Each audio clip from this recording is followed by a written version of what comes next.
MCC बारेमा सहमति जुटेन, दलहरू आफ्नै अडानमा। एमसीसी जबरजस्ती बढाए विपक्षीमा मतदान हुने। एमसीसी पास फेल जे पनि हुन सक्छ भन्दै प्रधानमन्त्री शेरबहादुर देउवाको भनाई। परदेशीको नामाकरण बारेमा छलफल गर्न सर्वदलीय बैठक आह्वान। आकाश खाली गरेर गौतम बुद्ध अन्तर्राष्ट्रिय विमानस्थलमा क्यालिब्रेसन फ्लाइट। प्रहरीमा एआइजीको 3 दरबन्दी थप्ने निर्णय। पछिल्लो 24 घण्टामा नेपालमा थप 570 जनामा कोरोना संक्रमण पुष्टि, थप 6 जनाको मृत्यु। बालकोटमा प्रधानमन्त्री र एमाले अध्यक्ष केपी ओली बीच छलफल। माओवादी र एकीकृत समाजवादीको शर्त एमसीसी टेबल गर्नु अघि संसदको अवरोध हट्नुपर्छ। गठबन्धनको बैठकमा शेरबहादुर देउवाले भने एमसीसी जसरी पनि संसदमा पेश गर्छौं। अनुत्पादक क्षेत्रमा जाने कर्जामा थप कडाई गर्ने राष्ट्र बैंकको घोषणा। निर्वाचन आयोगमा 3 दल थपिए, दलको संख्या 106 पुग्यो। इन्धनको मूल्य वृद्धिको विरोधमा युवा संघले पकायो सडकमै चिया। नक्कली प्रमाणपत्र मुद्दामा फुटबलर हरि खड्का दोषी ठहर। ग्लोबल क्वालिफायरमा ओमानसँग नेपालको परीक्षा। ओमकार परिवारसँग जोडिएर राष्ट्रिय प्रजातन्त्र पार्टी नेपाललाई अघि बढाउँछ भन्दै कमल थापाको भनाई। 3 दलको बैठकपछि प्रचण्डले भने हाम्रो जोड गठबन्धन बचाउनेमा छ। मलेसिया रोजगारी पठाउन बनेन नयाँ मापदण्ड, पुरानी प्रक्रियाबाट पठाइँदै 24 लाख डोज कोरोना खोप प्रतिवेदन। मौजदात देखिनुपर्ने भन्दा बढी खोप भेटियो। एमसीसीको निकाससँगै गठबन्धन बचाउने प्रयासमा छौं भन्दै नेकपा माओवादी केन्द्रका अध्यक्ष प्रचण्डको भनाई। तोलामा 100 रुपैयाँले बढ्यो सुनको मूल्य। गठबन्धनका नेताहरूलाई शेरबहादुर देउवाले भने अब म धेरै थेक्न सक्दिन। एमसीसी पारित गर्न माओवादीका 5 असहमति। यसबारे पूरी जानकारी। दर्शकवृन्द नमस्कार, तपाईहरुलाई फेरि पनि स्वागत छ हाम्रो च्यानल स्मार्ट खबरमा। मारण्य उपाने दैनिकी जस्तै तपाईहरुमा आजका पनि मुख्य समाचारहरू लिएर उपस्थित भइसकेका छौं। हाम्रो मेहनतका लागि तपाईहरुले यो भिडियोलाई एउटा लाइक अवश्य गर्नुहोला। त्यसैगरी यदि तपाईहरुले अहिलेसम्म हाम्रो च्यानल स्मार्ट खबरलाई सब्स्क्राइब गर्नुभएको छैन भने सब्स्क्राइब गर्नुहोला। साथै छेउमा रहेको बेल घण्टीमा क्लिक गरी अलमा क्लिक गर्न पनि नबिर्सिनुहोला। आउनुहोस् आजका मुख्य समाचारतर्फ लागौं दर्शकवृन्द। पहिलो समाचार सुरु गरौं। प्रधानमन्त्री शेरबहादुर देउवाले अमेरिकी सहयोग परियोजना एमसीसी संसदबाट पास वा फेल जे पनि हुन सक्ने बताएका छन्। यद्यपि आफू एमसीसी परियोजनालाई संसदबाट पारित गराउन लागि परेको उनले बताएका छन्। नेपाली कांग्रेसका नेता अर्जुन सिंह केसीले लेखेको पुस्तकको आज काठमाडौँमा लोकार्पण गर्दै प्रधानमन्त्री शेरबहादुर देउवाले भनेका छन्, एमसीसी पास गराउन हामीले एकमतले निर्णय गरेका छौं। त्यसमा लागिराखेको छु। फेल पनि हुन सक्छ, पास पनि हुन सक्छ, थाहा छैन। उनले एमसीसी राष्ट्रको हितमा भएको जिकिर समेत गरेका छन्। प्रधानमन्त्री शेरबहादुर देउवाले राष्ट्रको पक्षमा बोल्न नेपाली कांग्रेसका पार्टी डराउन नहुने भन्दै कामको प्रचार गर्न कार्यकर्ताहरूलाई प्रधानमन्त्री शेरबहादुर देउवाले निर्देशन दिएका छन्। कार्यक्रममा नेपाली कांग्रेसका महामन्त्री गगन कुमार थापाले नेपालको अन्तर्राष्ट्रिय विश्वास कायम राख्नका लागि कांग्रेसले आफ्नो भूमिका निर्वाह गर्नुपर्ने बताएका छन् र उनले भनेका छन्, कांग्रेसको नेतृत्वले खुट्टा कमाउनु हुँदैन। अहिले निर्वाचनको क्षण, तत्क्षणको लाभ, हानि या सबै कुरालाई बिर्सेर भए पनि आजको दिनमा नेपाली कांग्रेस पार्टीले आफ्नो परिचय कायम राख्नु पर्दछ। नेपालको राष्ट्रिय हितको रक्षाका निम्ति कसले के भन्यो भन्ने कुरासँग होइन भन्दै उनले बताएका छन्। र मन्त्री थापाले भने अनुसार नेपाली कांग्रेसले कुनै पनि विषयमा सरकारमा बस्दा र एउटा र प्रतिपक्षमा बस्दा अर्को धारणा बनाउने नगरेको दाबी समेत गरेका छन्।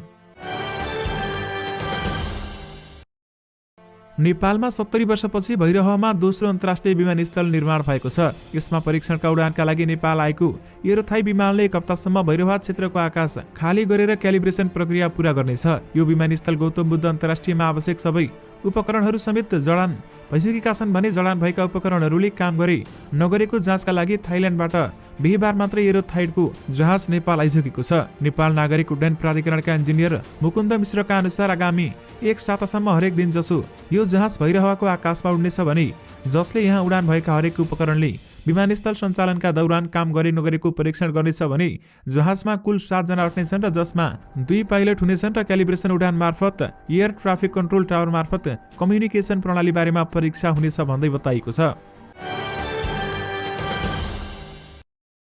पछिल्लो 24 घण्टामा नेपालमा थप 570 जनामा कोरोना भाइरस कोभिड-19 को संक्रमण पुष्टि भएको छ भने थप 6 जनाको मृत्यु भएको छ। स्वास्थ्य तथा जनसङ्ख्या मन्त्रालयका अनुसार देशभर 9789 नमुना परीक्षण गरिएको थियो भने 7028 जनाको पीसीआर परीक्षण गर्दा 364 र 2761 जनाको एन्टिजन परीक्षण गर्दा 206 जना गरी 570 जनामा कोरोना संक्रमण पुष्टि भएको छ। पछिल्लो 24 घण्टामा 1993 जना कोरोना संक्रमण मुक्त भएका छन् भने हाल देशभर 16616 16 सक्रिय संक्रमित रहेका छन्, जसमध्ये 17,580 सक्रिय संक्रमित होम आइसोलेसनमा रहेका छन् भने 671 जना संस्थागत आइसोलेसनमा रहेका छन्। उनीहरूमध्ये 156 जनाको आइसियु र 26 जनाको भेन्टिलेटरमा उपचार भइरहेको मन्त्रालयले जनाएको छ। आज थपिसँगै नेपालमा कोरोना संक्रमितको कुल संख्या 11,12,537 पुगेको छ भने यस्तै नेपालमा मृत्यु हुनेको संख्या पनि 11,905 पुगेको छ र साथमा 9,44,337 जना कोरोना संक्रमण मुक्त पनि भएका छन्। प्रधानमन्त्री शेरबहादुर देउवाले प्रमुख विपक्षी दलका नेता केपी शर्मा ओलीलाई उनकै निवास पालकोटमा पुगी भेट गरेका छन्। बिहीबार साँझ बालोटारमा सत्तारूढ गठबन्धनमा रहेका 4 दलका शीर्ष नेताहरूको बैठकमा एमसीसी संसदमा टेबल गर्ने विषयमा सहमति नजुटेपछि शेरबहादुर देउवा विपक्षी दलका नेता ओलीलाई भेट्न बालकोट पुगेका हुन्। नेकपा एमालेका प्रचार विभाग उपप्रमुख विष्णु रिजालले प्रधानमन्त्री शेरबहादुर देउवा र उनकी पत्नी आरजु राणा देउवा एमाले अध्यक्ष केपी ओलीको निवासमा रहेको तस्बिर सार्वजनिक गरेका छन्। सत्तारूढ गठबन्धन एमसीसी सम्झौता संसदमा टेबल गर्ने र अनुमोदन गर्ने पक्षमा एकमत नभएपछि शेरबहादुर देउवाले एमालेको साथ खोजेको हुन सक्ने उनी निकट नेताहरू बताउँछन्। बिहीबार नै नेपाली कांग्रेसका नेता डाक्टर मिनेन्द्र रिजालले पनि केपी ओलीसँग भेटवार्ता गरेका थिए। पेट्रोलियम पदार्थमा भएको मूल्य वृद्धि लगायतको विषयमा नेकपा एमालेको युवा संगठन युवा संघले काठमाडौँमा प्रदर्शन गरेको छ। बिहीबार युवा संघले काठमाडौँमा विरोध प्रदर्शन गर्दै सडकमै आगोमा चिया पकाएको छ। पेट्रोलियम पदार्थमा भएको मूल्य वृद्धिका कारण ग्यासमा खाना पकाउन र सवारी साधन चढ्न नसक्ने अवस्था आएको भन्दै युवा संघले सांकेतिक प्रदर्शन गरेको छ। युवा संघले संस्कृति पर्यटन तथा नागरिक उड्डयन मन्त्री प्रेम बहादुर आलेले अश्लील शब्द बोलेकोमा पनि विरोध जनाएको छ। नेकपा माओवादी केन्द्रका अध्यक्ष पुष्पकमल दाहाल प्रचण्डले आफूहरूको जोड गठबन्धन बचाउनेमा भएको बताएका छन्। बिहीबार साँझ 5 दलीय समन्वय समितिको बैठक बस्नुअघि माओवादी केन्द्र एकीकृत समाजवादी र जनता समाजवादी पार्टी जसपाका नेताहरूबीच सिंहदरबारमा छलफल भएको थियो। उक्त छलफलपछि सञ्चारकर्मीहरूसँग कुराकानी गर्दै माओवादी केन्द्रका अध्यक्ष प्रचण्डले एमसीसीलाई कसरी निकासा दिने भनेर छलफल भएको बताएका छन्। ती दलबीच सादा धारणा बन्यो भन्ने प्रश्नमा उनले भनेका छन्, हामी 3 दललाई एकमत बनाउने भनेर लागेकै छैनौँ। 5 दललाई कसरी बचाउने र एमसीसीलाई कसरी निकास दिने भन्ने रहेको छ। बिहीबार साँझ बस्ने 5 दलको बैठकले एउटा निकास निकाल्ने उनले बताएका छन् र प्रचण्डले भनेका छन्, हाम्रो जोड सकेसम्म यो गठबन्धन बचाउनेमा छ भन्दै बताइएको छ। हराएको भनिएको कोभिड विरुद्धको कोरोना खोप भेटिनु पर्ने भन्दा झन खोप बढी भेटिएको छ।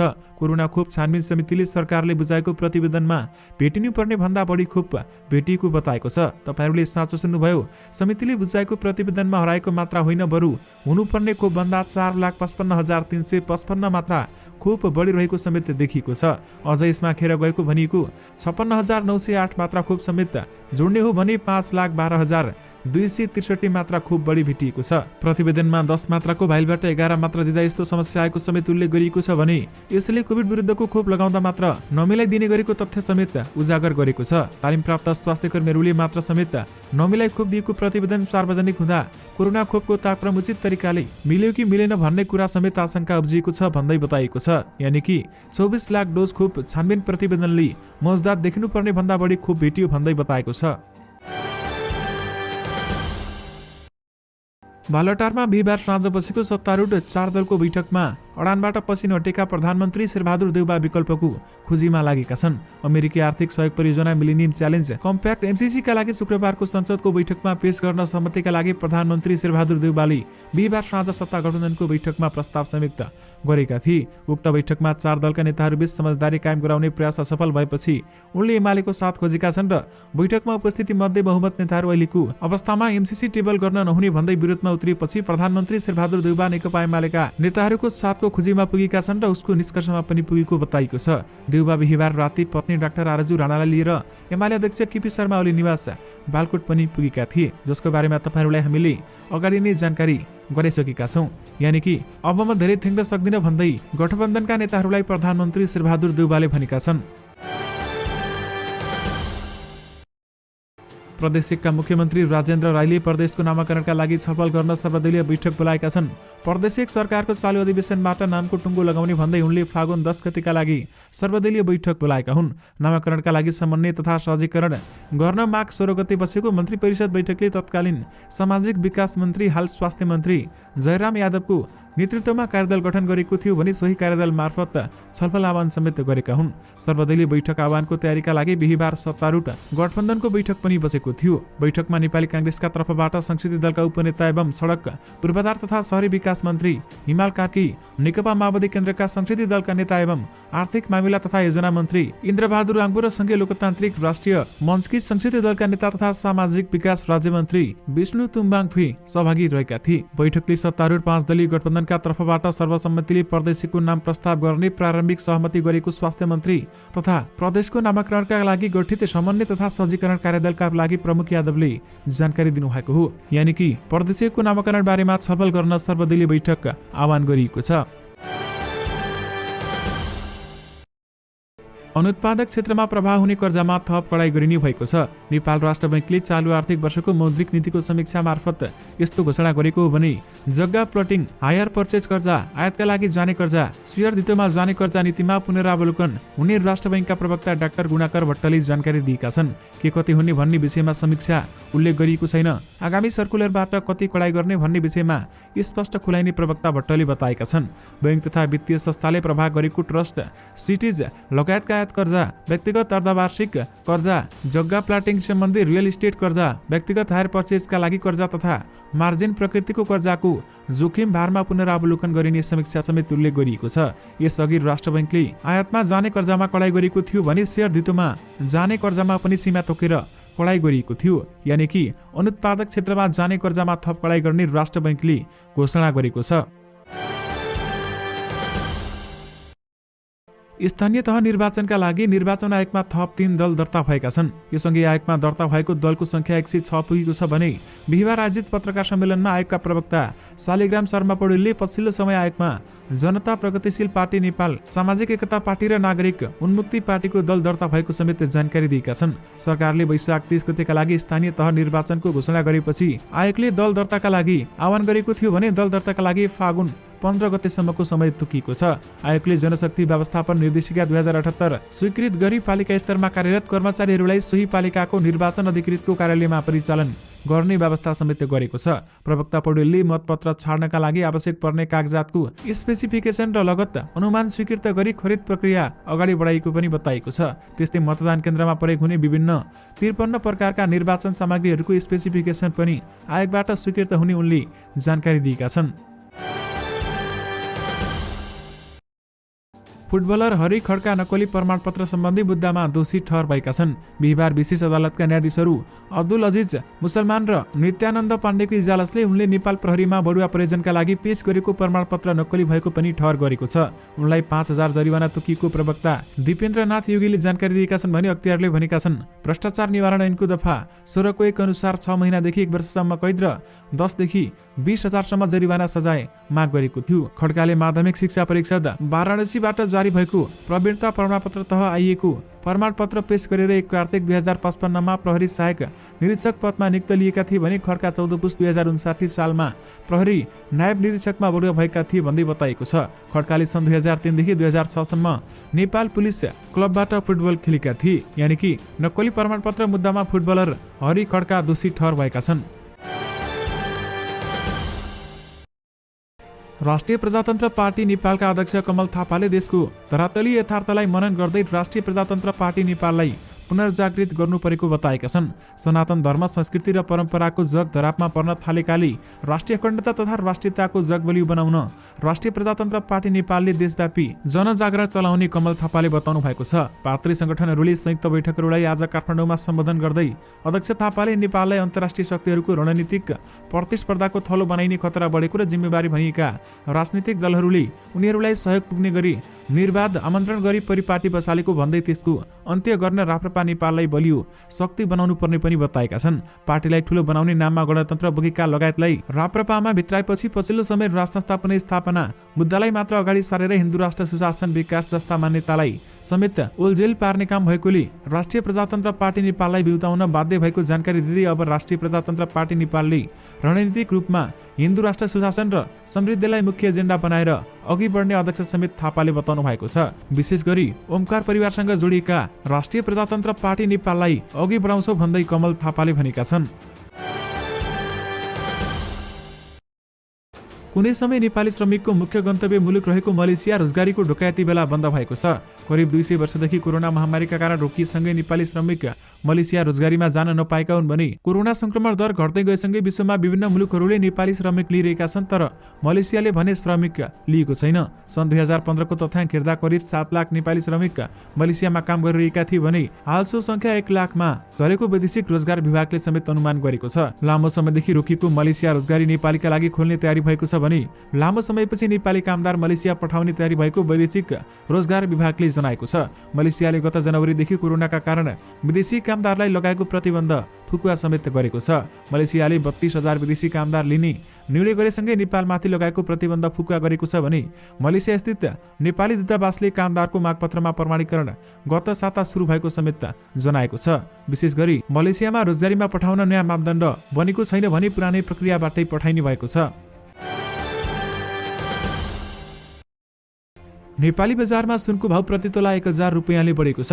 नेपाल सुनचाँदी व्यवसायी महासंघका अनुसार आज छापावाला सुनको भाव तोलामा 96,100 रुपैयाँ कायम भएको छ। यसअघि बुधबार छापावाला सुनको मूल्य तोलाको 95,100 रुपैयाँमा कारोबार भएको थियो भने यसैगरी तेजाबी सुनको भाव तोलाको 95,600 रुपैयाँ निर्धारण भएको छ। चाँदीको मूल्य पनि 10 रुपैयाँले बढेको छ भने बुधबार 1,285 रुपैयाँमा कारोबार भएको चाँदीको मूल्य आज भने 1,295 रुपैयाँ निर्धारण गरिएको छ।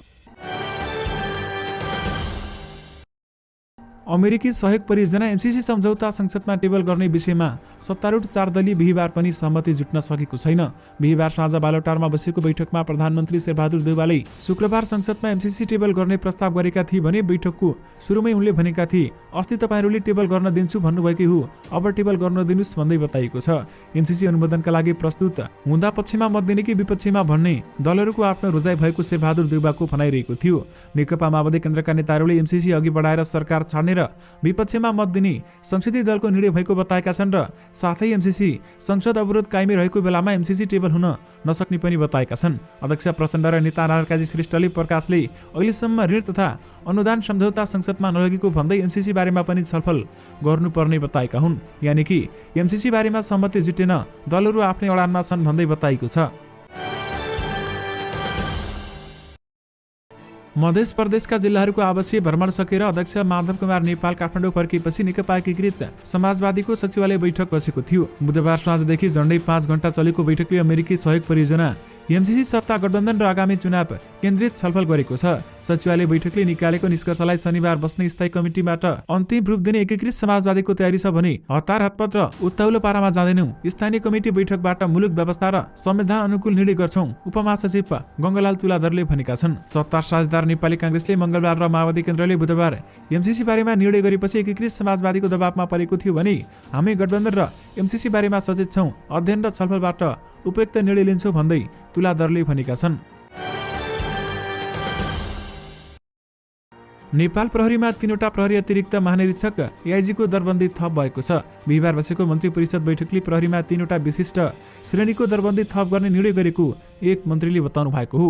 थप भएको दरबन्दीमा ढुवानीका लागि घनश्याम अर्याल, प्रकाश जङ कार्के, वसन्त कुमार पन्त, ईश्वरबाबु कार्के, धीरज प्रताप सिंह, वसन्त कुमार लामा, रविन्द्र बहादुर धानुक, उत्तम राज सुवेदी, अरुण कुमार बेसी लगायत प्रतिस्पर्धामा रहेका छन्। थप भएको दरबन्दीमा बढी हुनुका लागि डीआईजी पन्त, कार्के, धीरज प्रताप सिंह, रविन्द्र बहादुर धानुक, उत्तम सुवेदीको लबिङ तीव्र छ भन्दै बताइएको छ भने उनीहरूमध्ये पन्त र कार्की हालका महानिरीक्षक शैलेश थापा छेत्रीकै ब्याची रहेका छन्। सिंह, धानुक र सुवेदी मध्ये जोसुकै एआईजीमा बढो भए पनि भावी निरीक्षकहरूको दावेदार बन्नेछन् भने उनीहरूको ब्याचका विश्वराज पोखरेलले र सहकुल बहादुर थापा यसअघि नै एआईजी बनिसकेका छन्।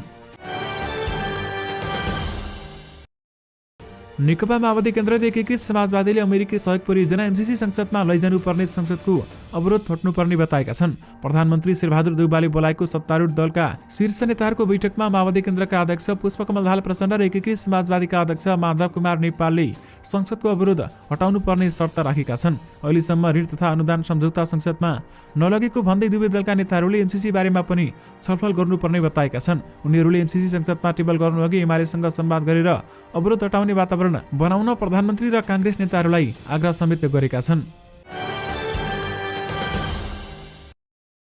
सत्तारूढ गठबन्धनका शीर्ष नेताहरूको बैठकमा प्रधानमन्त्री शेरबहादुर देउवाले शुक्रबारको प्रतिनिधि सभाको बैठकमा अमेरिकी सहयोग परियोजना एमसीसी टेबल गर्ने बताएका छन्। बिहिबार साँझ बालटारमा भएको छलफलको बैठकमा उनले गठबन्धनका शीर्ष नेताहरूसँग एमसीसी सम्झौता जसरी पनि पेश गर्ने बताएका बैठकमा सहभागी एक नेताले भनेका छन् र तपाईँहरूले जेसुकै गर्नुस् सरकारले पेश गर्छ। शेरबहादुर देउवाको भनाइ उद्धृत गर्दै ती नेताले यस्तो बताएका हुन्। शेरबहादुर देउवाको भनाइमा जोड दिँदै नेपाली कांग्रेसका महामन्त्री गगन थापाले एमसीसी सम्झौता कम्तीमा संसदमा टेबल हुन नदिन आग्रह गरे पनि उनले गठबन्धन पनि जोगाउँ र कम्तीमा एमसीसी टेबल गरौँ भनेका ती नेताले बताएका छन्। तर नेकपा माओवादी केन्द्र नेकपा एकीकृत समाजवादी दलका नेताहरूले भने एमसीसी संसदमा टेबल हुन नहुने अडान राखेका थिए भने त्यसपछि गठबन्धनको बैठक बिना निष्कर्ष टुङ्गिएको छ। यानि कि एमसीसी जसरी पनि संसदमा पेश गर्छौं भन्दै गठबन्धनको बैठकमा शेरबहादुर देउवाले भनेका छन्। नेपालले टी20 विश्वकपको छनौट ग्लोबल क्वालिफायरमा पहिलो खेल शुक्रबार ओमान विरुद्ध खेल्दैछ। ओमानको घरेलु खेल मैदानमा हुने दुवै टोलीका लागि विश्वकपमा छनौट हुनका लागि उत्तिकै महत्त्वपूर्ण छ भने किनकि यस पटक एउटा खेलको खराब नतिजाले पनि विश्वकप छनौटमा धक्का लाग्नेछ। ग्लोबल क्वालिफायरमा एमा नेपाल सहित 8वटा देशले प्रतिस्पर्धा गर्नेछन्, जसलाई 4-4 टोलीको 2 समूहमा विभाजन गरिएको छ भने समूह एमा नेपाल, ओमान, क्यानाडा र फिलिपिन्स छन्। अर्को समूहमा आयरल्यान्ड, युएई, जर्मनी र बहराइन रहेका छन्। दुवै समूहको शीर्ष 2 टिम सेमिफाइनलमा पुग्नेछन् भने सेमिफाइनल जितेर फाइनल प्रवेश गर्ने 2 टिम मात्र विश्वकपमा छनौट हुनेछ। नेपाल र ओमान दुवै टोलीले पहिलो खेल जित्दै सेमिफाइनल यात्रा सहज बनाउने गरेको योजनामा रहेका छन् भने माघ 26 गते नै ओमान पुगेको नेपाली टोलीले ग्लोबल क्वालिफायर खेल अघि 3वटा टी20 खेलिसकेको छ। यानि कि ग्लोबल क्वालिफायरमा ओमानसँग नेपालको परीक्षा यानि कि भोलि म्याच हुने भएको छ। दर्शक महानुभाव, यससँगै तपाईँहरूमा आजका सबै मुख्य समाचारहरू राखिसकेका छौँ। फेरि पनि तपाईँहरूमा नयाँ रिपोर्टहरूको साथमा उपस्थित हुने नै छौँ। अहिलेलाई भने मलाई बिदा दिनुहोस्। नमस्कार।